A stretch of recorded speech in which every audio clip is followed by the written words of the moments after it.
शतायुधाय शतवीर्याय शतोतये भीमातिशाहे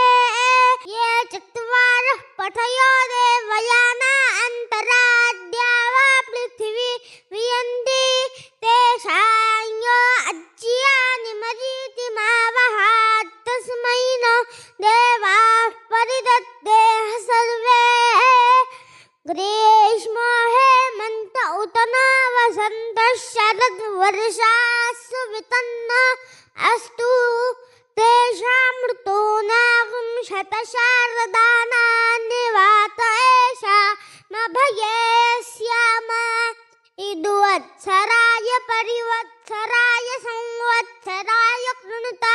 बृहन्नमः तेषां वयगुं समतौ यज्ञियानां ज्योगजिता अहता